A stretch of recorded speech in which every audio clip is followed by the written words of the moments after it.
My thoughts after watching the seventh film in the Amityville horror franchise. It's taken me a long time to get to this video. This movie was so disappointing. I don't even know where to begin. Like, I, I can't even say. Oh my word. It is so bad. It is so awful. It's... I can't flat out say it's worse than the fifth film, but it is... The problem is we've seen this before. We saw it in Amityville 4, and we saw it in the sixth Amityville film, and now we see it right again the following year in Amityville 7. Oh, and it's done by far the worst. Apparently there was a working title that was called Amityville 1993, The Image of Evil, which is a much better title than Amityville, A New Generation. By far, much better title. There's some recognizable faces in this one. Well, there's one. And it's a horror guy as well, so that's exciting. Let me look up his name, because I honestly forgot. It's Terry O'Quinn. Yeah, he plays a very minuscule character. He's just a detective in this one, but he was the stepfather in the first two Stepfather films in that franchise, and probably more notably, he went on to be in the television phenomenon that was Lost, and that's another conversation, but right here, he's just playing someone that we don't give a rip about. Not at all. Okay, so let's go back. Amityville 4 had the evil lamp. And then Amityville 6 had evil clocks. And so Amityville 7, we have evil mirror. Joy! So excited! Apparently there's an unrated version of this movie. I don't know if I saw the unrated version or not. I probably saw the R-rated version, and while that's something that would be interesting to see, I don't think it would affect hardly anything about the overall piece, because it's just so awful. I mean, it's taken me months to even get to this video because of how disenchanted I was with this film. I think the problem was that the sixth film had such a marvelous ending. It ended on such a high.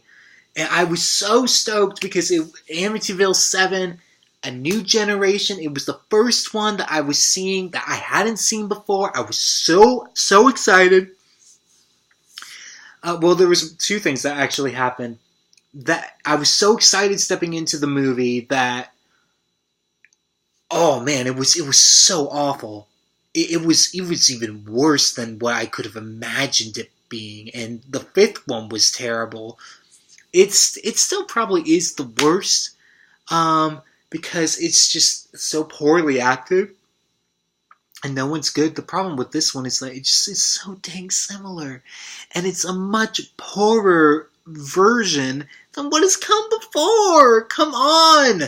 And the other thing was that the Amityville film that's going to be in theaters got pushed back to January, so I was like, I took a little bit of a breather, a little bit of a break.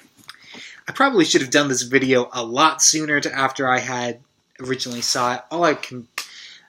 we do see the Amityville house. How do we see the Amityville house in this one? Well, you see it in the mirror.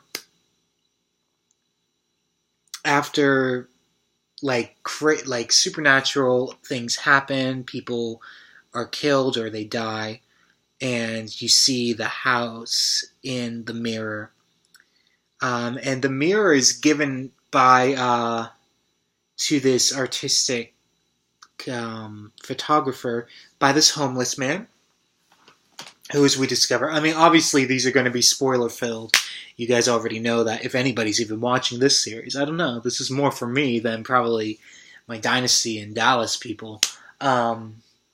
but you discover, and I had an inkling that it might turn into it's his father. And that's exactly where they went with it. The most effective scene in the movie, well, actually, there's two effective scenes in the movie. He, our main character, ends up seeing his father kill his family during a Thanksgiving dinner in the original Amityville house, and I want to say it was shocking. It was violent. It was a throwback to the second film. Now it's not clear. This is a fault of the film. But what can you expect? This is a direct-to-video sequel. I mean, my expectations were lower for 6, so maybe they shouldn't have been so high for 7, but 6 was so good in my mind. It's not clear whether these are the DeFeo murders or whatever. Montelli, I think, was the name of the family in the second film. And again, that second film was so striking. The first film was really interesting as well. And it's just so poor. It's like, how could it get so dang far low? It's amazing. I mean, to anyone who's watching this, nobody's, I mean, let's be honest, nobody's watching this who actually hasn't seen this movie. But to anyone who has not seen this movie, it's like you must go out of your way to see this movie because it is so bad. You cannot even imagine, like the worst movie that you can imagine, this is worse.